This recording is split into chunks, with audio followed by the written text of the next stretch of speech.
The massive space station hung in the darkness between stars like a giant metal flower. Its silver petals stretched out in all directions, each one bigger than most planets. This was the Galactic Council Station, the most important place in known space. Every major species in the galaxy had representatives here, and today they would meet to discuss the future of their worlds. Ambassador Jake Morrison walked through the bright corridors, his footsteps echoing off the polished metal walls. He was a tall man with gray hair and calm blue eyes. Behind him walked two other humans, both wearing simple blue uniforms with no weapons visible anywhere on their bodies. Lieutenant Commander Lisa Brooks was a woman in her 30s with short brown hair and alert green eyes. She moved with the quiet confidence of someone who had seen combat many times. Next to her walked Sergeant Kevin Price, a man with dark skin and powerful shoulders who seemed to notice everything around him without appearing to try. As they walked, other beings in the corridor stopped to stare. The station was full of creatures from dozens of different worlds. Some looked like giant insects with too many arms and clicking mouths. Others were tall and thin like walking trees, their skin the color of old bark. There were beings made of what looked like living crystal, their bodies catching and reflecting the light from the walls. All of them had one thing in common. They all had guards, and those guards all carried weapons. The insect-like Mantari delegation had warriors with sharp blades growing from their arms. The tree-like Altrurians carried energy weapons that hummed with power. Even the peaceful crystal beings had guards with devices that could stun an enemy from across a room. But the humans had nothing. A group of lizard-like creatures from the Saurian hegemony watched the humans pass. One of them, bigger than the others with scales that gleamed like metal, spoke in a voice like grinding stone. "Look at them," he said to his companion.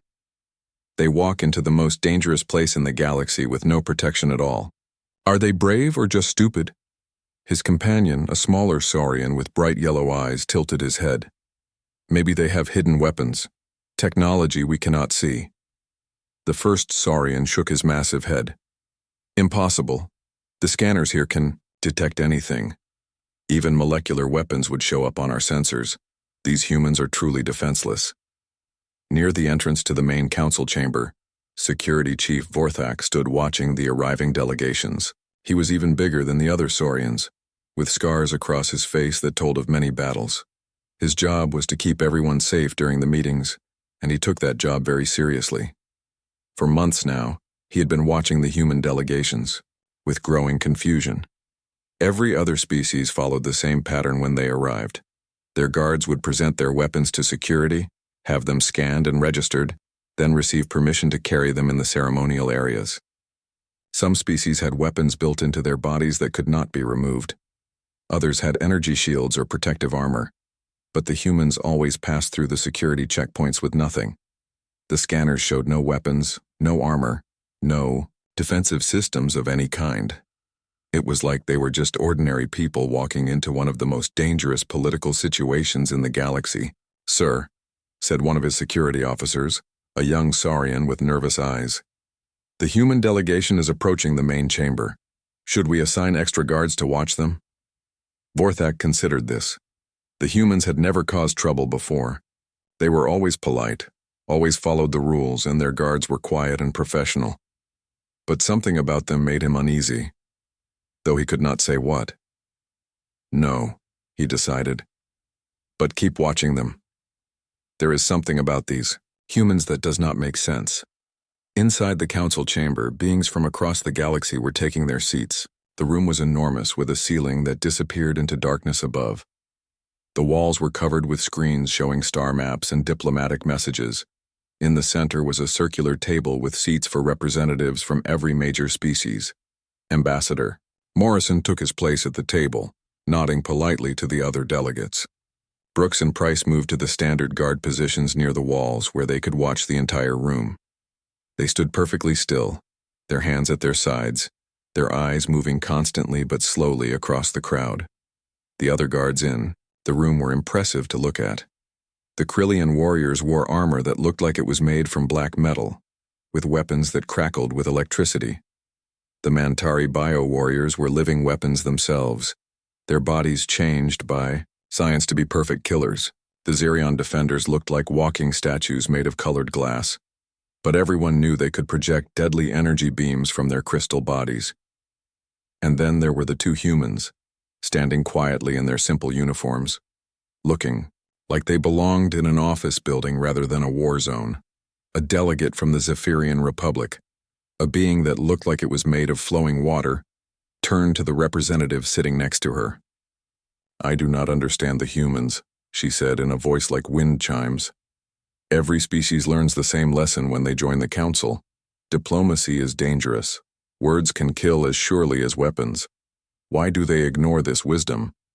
The other delegate, a massive creature covered in thick fur, shrugged with shoulders like boulders. "Perhaps they are not as intelligent as they seem. Or perhaps they are so arrogant they think nothing can threaten them." As the session began, the chamber filled with the sounds of dozens of different languages being translated into standard galactic speech. The topic today was serious: reports of attacks by raiders from the Darkstar Collective, a group of rogue worlds that refuse to follow galactic law. Ambassador Morrison listened carefully as other delegates spoke about the threat. Some wanted to send military fleets to hunt down the raiders. Others preferred to increase security around trade routes. A few suggested trying to negotiate with the collective, though most agreed this was probably hopeless. Throughout the discussion, Brooks and Price remained at their posts, silent and watchful. They seemed relaxed, but anyone who looked carefully could see that their eyes never stopped moving. They were like guards everywhere, always watching for threats, always ready to act, but unlike every other guard in the room, they had no weapons to act with. The debate continued for hours. Voices were raised, arguments grew heated, and several times delegates had to be reminded to show respect for their fellow council members. The tension in the room grew thicker as the day went on. It was during one particularly intense exchange between the Krillian and Mentari representatives that something strange happened. A junior aide to the Krillian delegation, a young Krillian with nervous eyes, began moving slowly toward the central table. Most people in the room were focused on the argument and did not notice the aide, but Brooks and Price both turned their heads slightly to watch him. There was something in the way he moved, something that made both humans suddenly very alert. The aide's hand moved toward something hidden in his robes. The movement was small, almost invisible, but both human guards saw it clearly. In the next few seconds, everything was about to change. The Galactic Council was about to learn something about humans that would shock them to their core. They were about to discover that sometimes the most dangerous beings in a room are the ones who look completely harmless. The aide's hand closed around the hidden object in his robes, and his eyes fixed on High Chancellor Mordak of the Krillian Empire. His target was chosen, his weapon was ready, and he was about to strike. But he had made one critical mistake. He had assumed that the unarmed humans posed no threat to his mission. He was about to learn how wrong he was. The emergency meeting had been called 3 days after reports came in from the Outer Rim systems. The Darkstar Collective had grown bolder in their attacks, and now they were no longer just raiding supply ships. They had surrounded 3 entire star systems with their fleets and were demanding tribute from anyone who wanted to pass through. High Chancellor Mordak of the Krillian Empire stood at the center of the council chamber, his scaled hands gripping the edge of the speaking platform. His voice filled the room like thunder when he spoke. "This cannot continue," he declared, his words translated into dozens of languages simultaneously. "The Darkstar Collective grows. Stronger every day we wait. They laugh at our debates while they steal from our merchants and threaten our colonies." Around the circular table, representatives from across the galaxy nodded in agreement. The situation was getting worse, but nobody could agree on what to do about it. Some species wanted to attack immediately with everything they had. Others worried that military action would only make the collective more dangerous. Ambassador Morrison sat quietly in his chair, listening to the heated discussions around him. He had not spoken yet, but his calm presence seemed to make some of the other delegates nervous. Behind him, Brooks and Price stood in their usual positions, watching the room with their steady, alert eyes. The Mantari War Queen Zixandra rose from her seat, her insect-like body clicking as she moved. Her compound eyes reflected the lights from the ceiling as she spoke. "The human delegation has been very quiet today," she said, her voice carrying the sharp edge that all Mantari voices had. "Perhaps they do not understand the seriousness of this situation. Their species is new to galactic politics. They have been part of this council for less than 5 years." Murmurs of agreement came from several other delegates. Many of them still saw humans as newcomers who had barely learned to travel between stars, let alone fight wars across the galaxy. Chancellor Mordak turned his heavy gaze toward the human table. "The War Queen speaks truth. What can a species that has never fought beyond their own star system possibly teach us about dealing with threats like the Dark Star Collective?"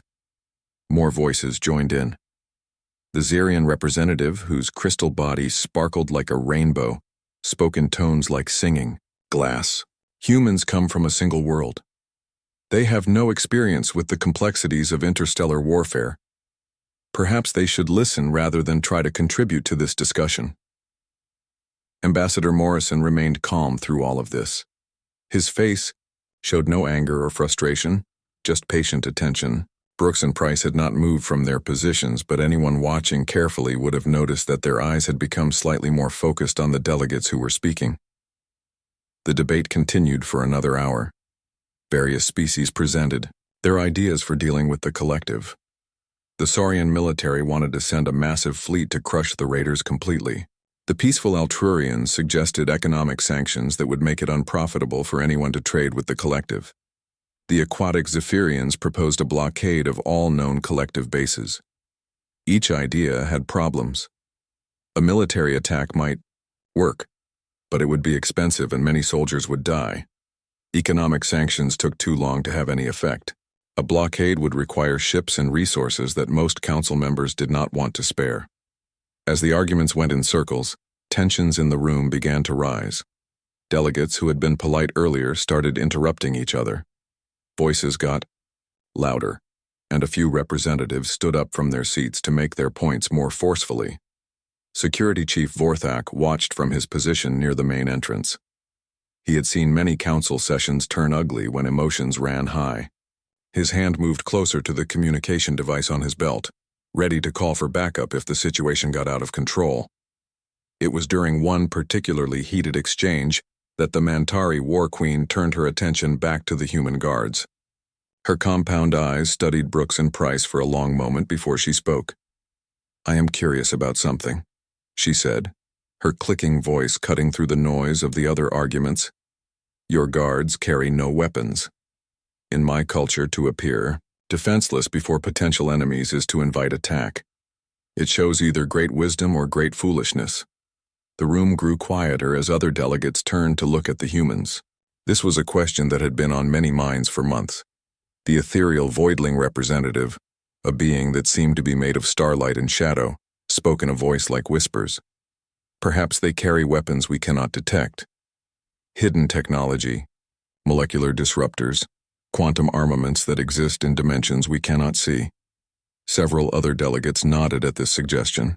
It made sense that a new species might have developed unusual technologies that their scanners could not find, but Security Chief Vorthak shook his massive head. "Impossible," he rumbled. "Our detection systems can find anything down to the smallest particle. These humans have been scanned dozens of times. They are genuinely unarmed." The Krillian Chancellor leaned forward in his seat. "Then they are either very confident or very stupid. No one walks into the Galactic Council without protection unless they have a death wish." Ambassador Morrison finally spoke, his voice calm and steady. "We appreciate your concern for our safety, Chancellor, but humans have our own ways of dealing with threats."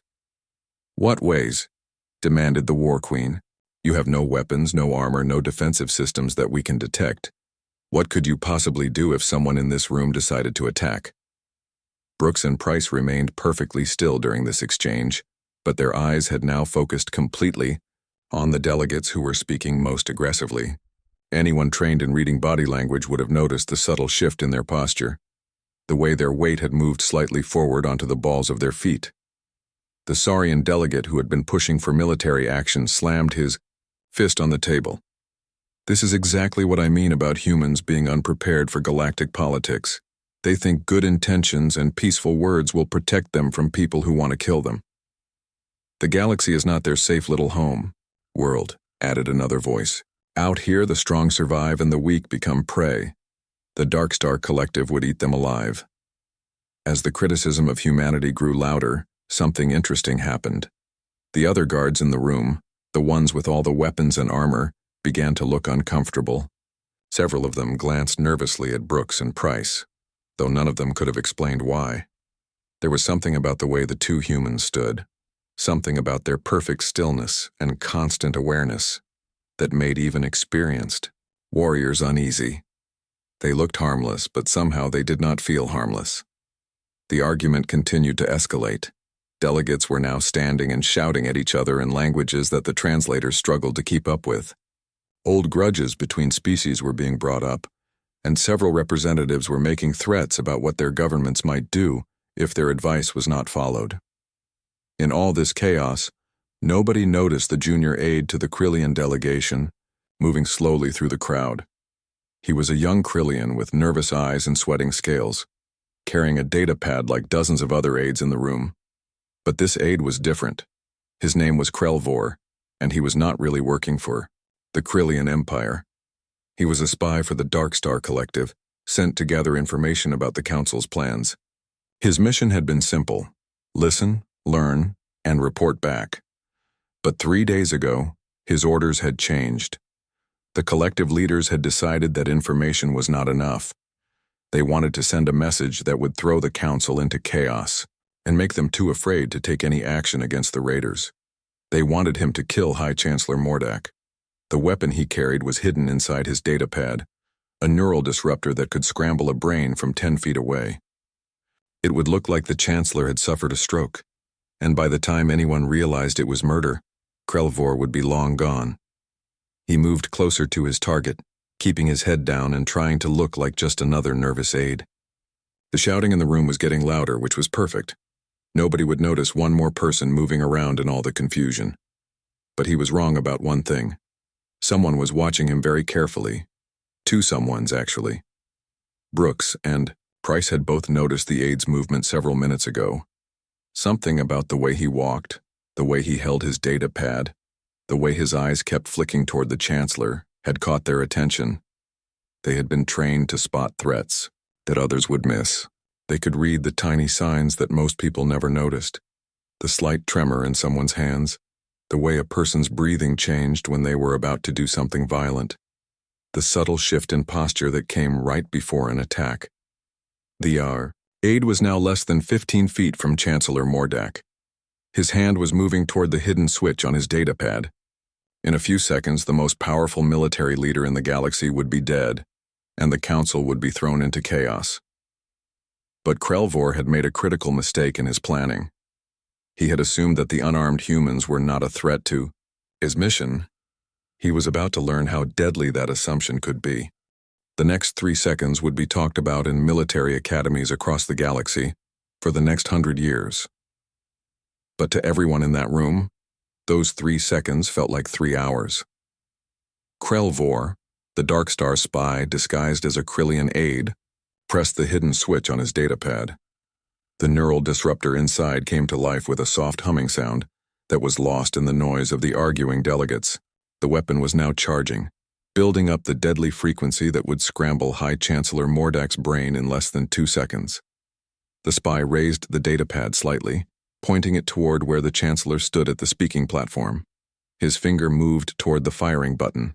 In his mind, he was already planning his escape route through the crowd.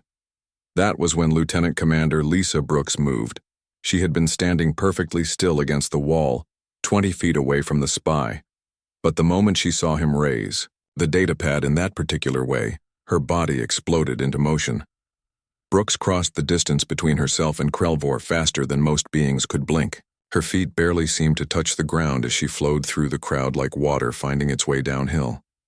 Delegates who were in her path suddenly found themselves pushed gently aside by hands they barely felt touching them. The spy's finger was halfway to the firing button when Brooks reached him. Her left hand came up and struck his wrist with surgical precision. The sound of breaking bones was sharp and clear, even over the noise in the room. The datapad flew from his grip and clattered across the floor, its neural disruptor still humming but now pointing harmlessly at the ceiling. Before Krelvor could even begin to scream from the pain in his broken wrist, Brooke's right hand found his throat. Her fingers pressed against specific points on his neck, and suddenly he could not make any sound at all.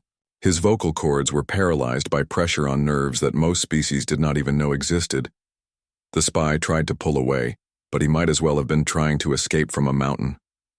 Brooks held him with one hand, while her other hand quickly searched his body for additional weapons. She found a backup poison injector hidden in his sleeve, and removed it so smoothly that most observers did not even see her do it. All of this happened in less than 2 seconds. But Brooks was not the only human guard who had been watching the room carefully.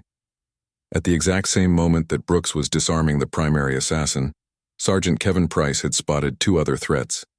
His trained eyes had caught the subtle signs that 2 delegates in different parts of the room were preparing to act.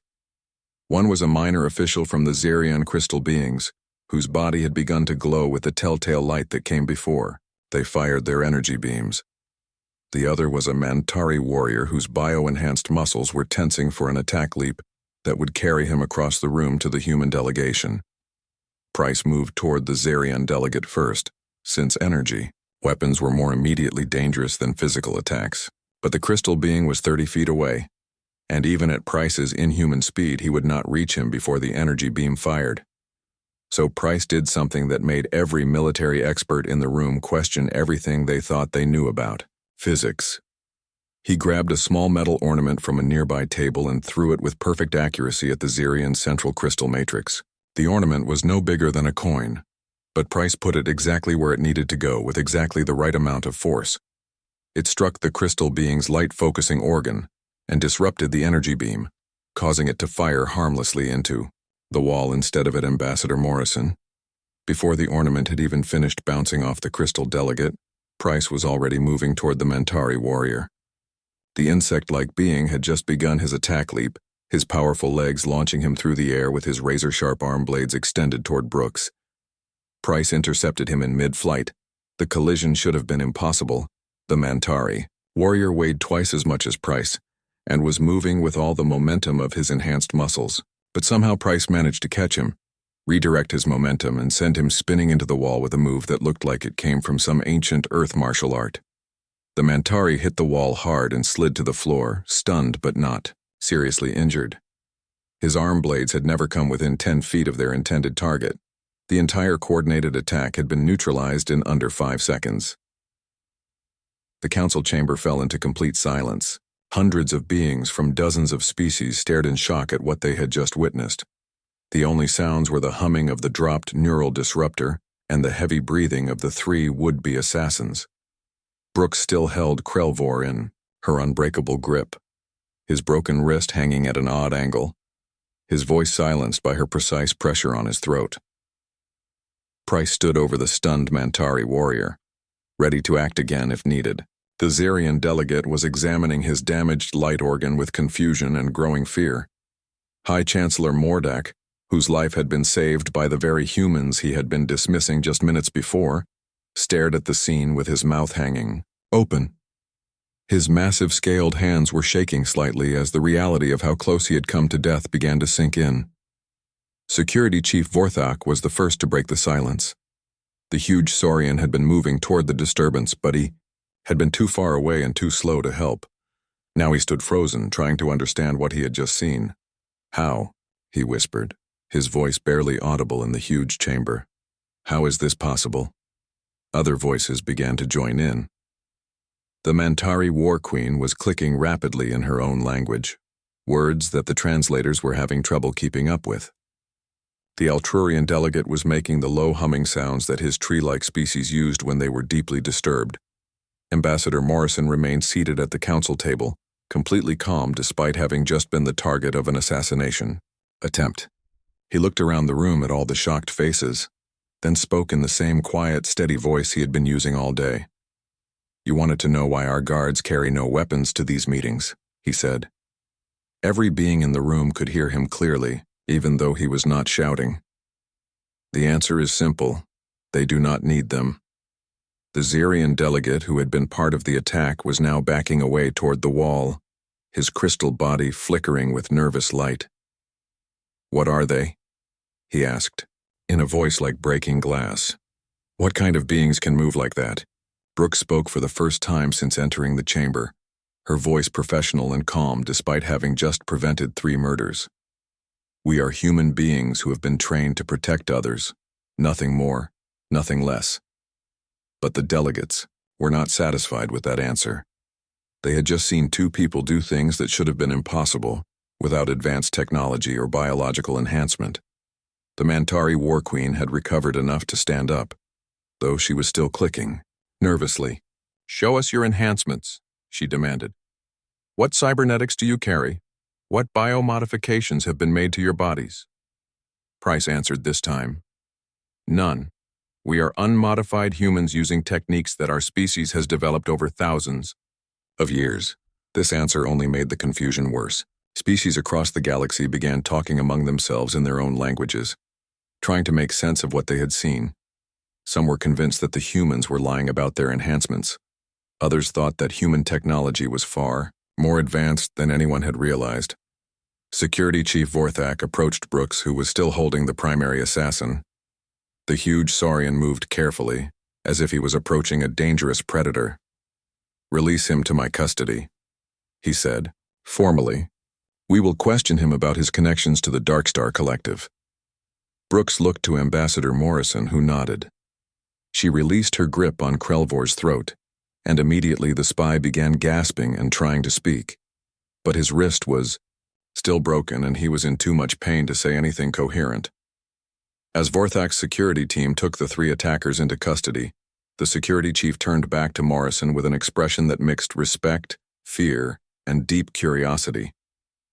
"Ambassador," he said slowly, "I think we need to have a very long conversation about human capabilities. It appears that we have seriously underestimated your species." Morrison smiled for the first time that day. "Chief Vorthak, that conversation is long overdue. But perhaps we should start with a more immediate question. Do you still think humans have nothing to contribute to discussions about galactic security?" Around the room, delegates who had been dismissing human opinions just minutes before were now looking at the human delegation with very different eyes. The galaxy's understanding of what humans were capable of had just changed forever, and in the back of every alien mind was the same disturbing thought. If this was what unarmed humans could do, what would happen if they ever decided to pick up weapons? 2 hours after the attack, the main council chamber had been cleared and secured. The 3 would-be assassins were in holding cells deep within the station, and Security Chief Vorthak had called for an emergency briefing in the smaller conference room. Representatives from 12 different species sat around the oval table, their various forms creating strange shadows in the soft lighting. Some looked nervous, others appeared thoughtful, and a few seemed genuinely frightened. All of them had the same questions, and they wanted answers. Ambassador Morrison sat at one end of the table with Brooks and Price standing behind him, just as they had in the main chamber. But now the other delegates looked at the 2 guards very differently. Where before they had seen harmless humans, they now saw something they could not quite understand or categorize. Security Chief Vorthak placed his massive hands on the table and leaned forward, his yellow eyes fixed on Morrison with an intensity that would have made most beings uncomfortable. "Explain this to us," he said in his rumbling voice. "My scanners show no cybernetic implants in your guards, no biological modifications, no hidden technology of any kind. Yet they just accomplished something that should have required military-grade equipment and superhuman abilities." The other delegates murmured agreement. This was the question that had been bothering all of them since the attack. Ambassador Morrison nodded to Brooks and Price. "I think it would be better if they explained it themselves. After all, they are the experts." Brooks stepped forward slightly. Her green eyes moved around the table, taking in each delegate's expression before she spoke. "Before I explain our methods, I need you to understand something about human history," she began. "Most species in this galaxy developed advanced technology before they learned to fight effectively with their bodies. You created energy weapons before you mastered hand-to-hand combat.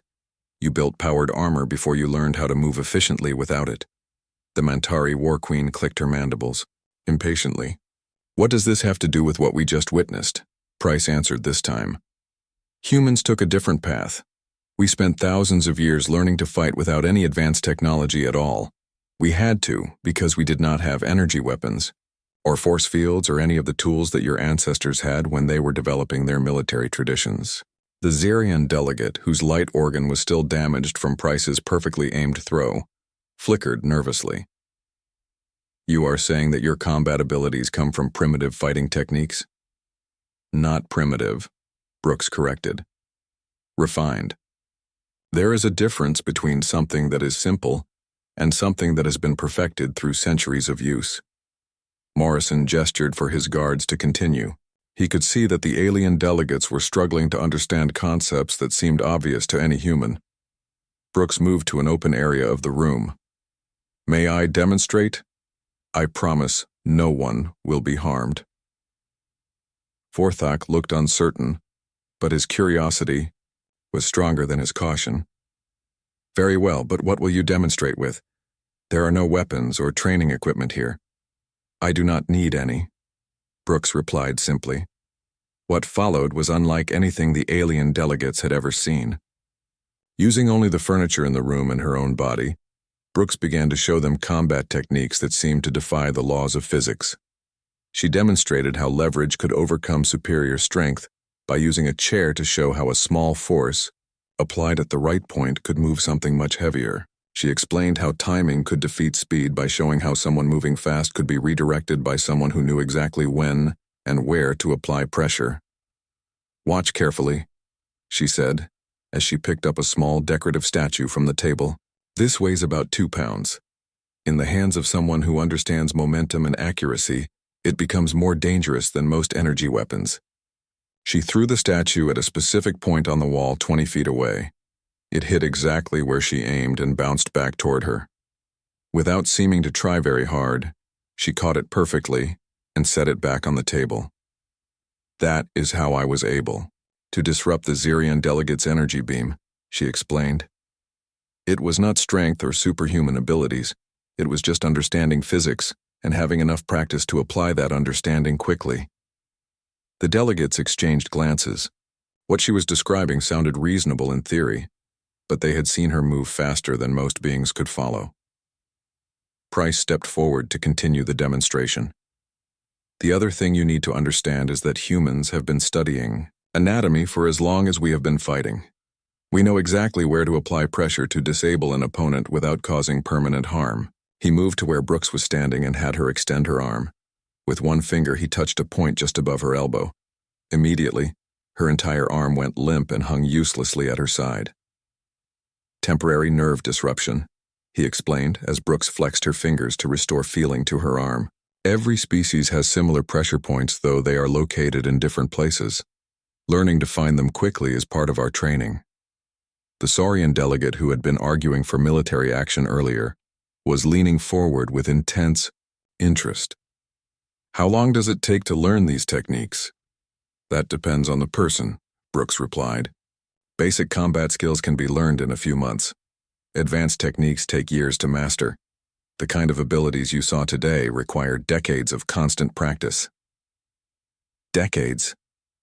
The Altrurian representative's bark-like skin rustled with surprise. You have been training for decades just to serve as diplomatic guards? Morrison spoke up for the first time since the demonstration began. Brooks and Price are not just diplomatic guards.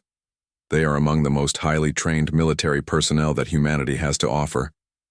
Brooks was a Navy SEAL for 15 years before joining the diplomatic corps. Price served in Marine Force reconnaissance for 12 years. The terms meant nothing to the alien delegates, but the way Morrison said them made it clear that these were significant accomplishments. What is a Navy SEAL?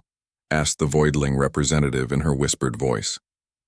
Brooks answered, a special operations soldier trained for the most dangerous missions. We learned to fight in every environment our planet could offer.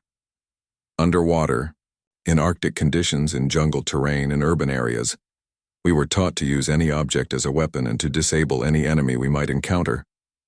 And Marine Force reconnaissance? This question came from Vorthak, who was beginning to understand that he had been looking at human guards through completely wrong assumptions.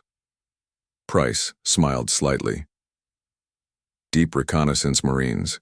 We were trained to go into enemy territory alone, or in small groups, gather intelligence and fight our way out if discovered. We learned to survive in hostile environments for weeks at a time with no support and no advanced equipment. The room fell silent as the implications of this information sank in.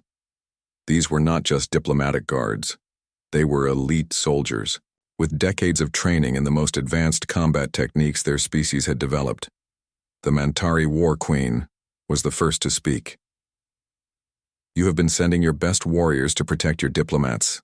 Why? Because diplomacy is too important to risk, Morrison replied.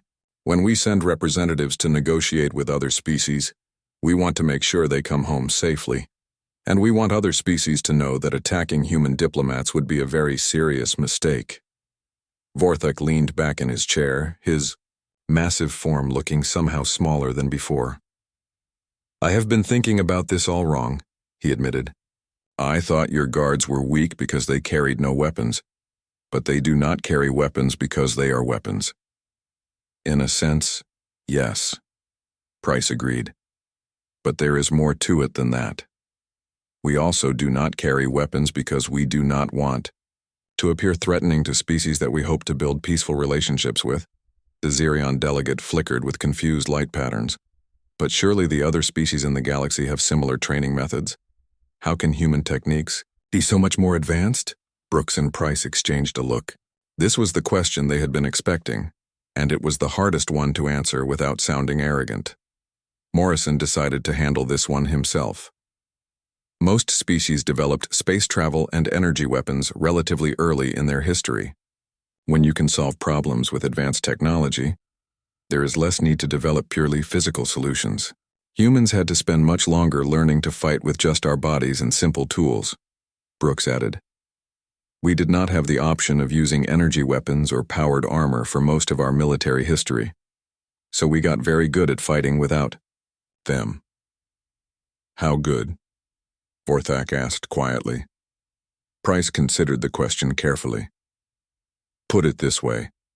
Every human soldier receives at least basic hand-to-hand combat training. Most of us can disable an armed opponent even if we have no weapons, ourselves. The techniques that Brooks and I use today are advanced, but they are not unique. Thousands of humans have similar training. The silence that followed this statement was profound.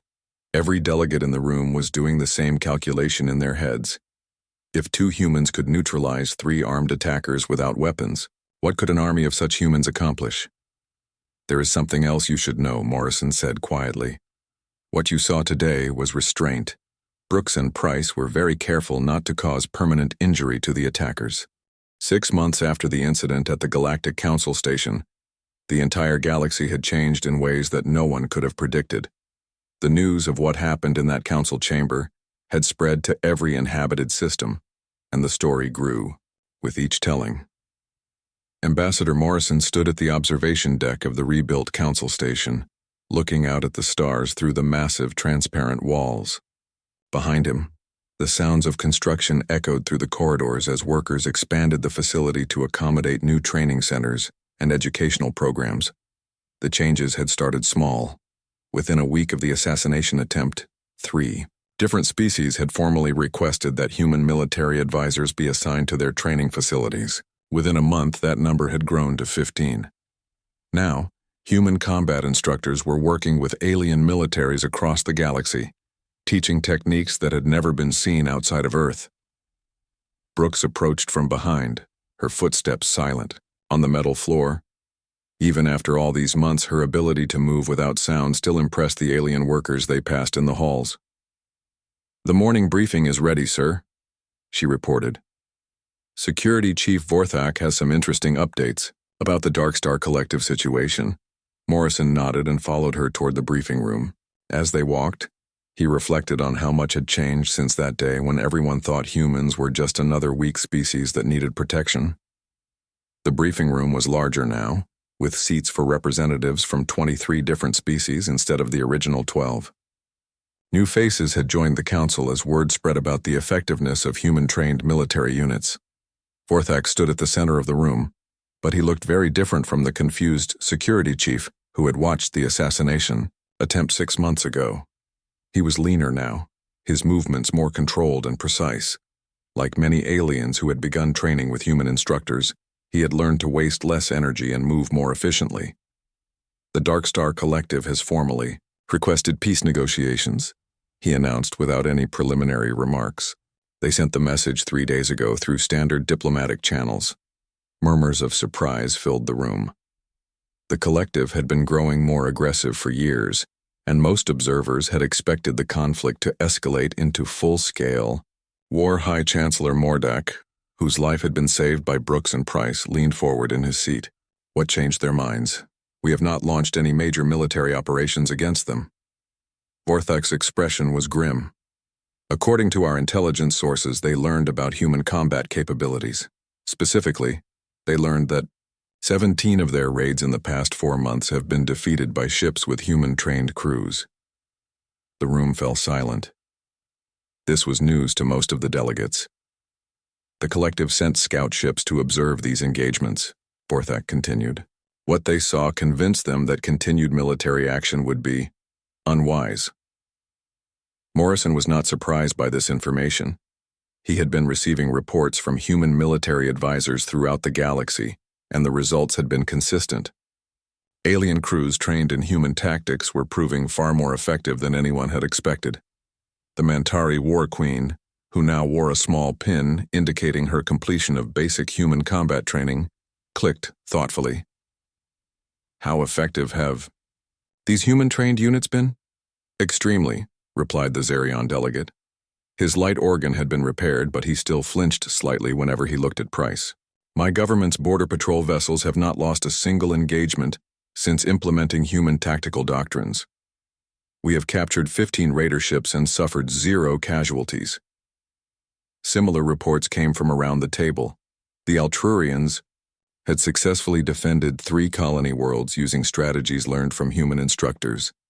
The Saurians had restructured their entire military training program around human principles. Even the peaceful Zephyrians had begun teaching their security forces basic human combat techniques. But the changes went beyond just military effectiveness. The way these species thought about conflict itself had begun to shift. There is something else, Vorthak said. The collective's message included a specific request. They want human mediators present during the peace negotiations. This caused another stir in the room. It was unprecedented for a hostile force to request mediators from the species they had been fighting against. Morrison stood to address the group.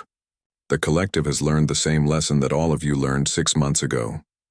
When beings who are capable of great violence choose instead to seek peaceful solutions, that choice carries more weight than any threat. The Voidling representative spoke in her whispered voice. Explain this concept more clearly, Ambassador. I do not fully understand. Price stepped forward to answer. When someone carries a weapon, their offer of peace might just mean they think they are not strong enough to win a fight.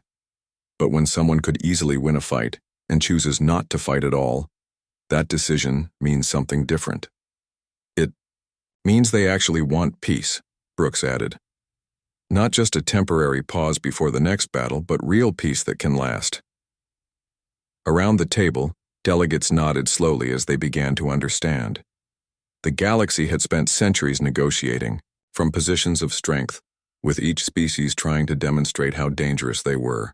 But the humans had shown a different approach, demonstrating their strength by choosing not to use it. High Chancellor Mordak spoke thoughtfully. In Krillian culture, we have an old saying, the sharpest blade is the one that never leaves its sheath. I never understood what it meant until now. The discussion continued for another hour as the delegates planned their response to the collective's peace overture. But Morrison noticed that something fundamental had changed in the way they talked about the problem. Instead of arguing about which military response would be most effective, they were discussing how to structure negotiations that would address the underlying causes of the conflict. After the briefing ended, Morrison walked with Brooks and Price toward the new training facilities. Through the transparent walls, they could see alien students practicing techniques that had been developed in dojos and military academies on Earth. A group of young Saurians were learning how to fall safely while maintaining awareness of their surroundings. Mantari warriors were practicing precision strikes that could disable without killing. Even some Xerian crystals were learning how to focus their energy beams with surgical accuracy rather than maximum destruction. It is remarkable how quickly they learn, Brooks observed as they watched a Zephyrian successfully demonstrate a complex grappling technique. They are motivated, Price replied. Everyone wants to be as capable as they can be. They just needed to learn that capability is not just about having the biggest weapon. Morrison paused at an observation window where he could see the main training floor. Dozens of beings from different species were working together, learning from human instructors and from each other. Some were practicing combat techniques, but others were studying conflict resolution, tactical planning, and crisis management. This is not what I expected when we first came to the galaxy, he admitted. I thought we would spend our time trying to prove that humans deserved a seat at the council table. Instead, we ended up changing how the whole galaxy thinks about conflict, Brooks said. They continued walking until they reached Morrison's office, where a stack of requests waited on his desk. Applications from 17 more species wanting human military advisors, invitations to speak at alien military academies, proposals for joint training exercises and cultural exchange programs. But the most interesting document was a formal proposal from the Galactic Council itself. They wanted to establish a new department of conflict resolution, with humans serving as primary instructors and mediators. The proposal included funding for training centers on dozens of worlds and a mandate to develop new approaches to interspecies disputes. Morrison picked up his pen to sign the authorization documents. Outside his window, he could see ships from across the galaxy docking at the station. Many of them carried students who wanted to learn human techniques. Others brought representatives hoping to establish formal training partnerships with Earth. The galaxy had learned an important lesson about strength and restraint, about the difference between being capable of violence and being willing to use it. But perhaps the most important change was in how species related to each other. When the Krillian Empire and the Mantari Hive had their territorial dispute 3 months ago, they had not mobilized their fleets for war. Instead, they had requested human mediators and worked out their differences through negotiation. The resolution had taken 2 weeks instead of 2 years, and both sides had ended up more satisfied with the result than if they had fought for it. Similar peaceful resolutions were happening throughout the galaxy. Species that had been enemies for centuries were finding ways to coexist. Trade increased, cooperation flourished, and the number of armed conflicts dropped to the lowest levels in recorded galactic history. Brooks and Price took their positions by the door as Morrison worked through his correspondence. They still carried no weapons, but now every being in the galaxy understood what that really meant. The most dangerous warriors were the ones who looked completely harmless,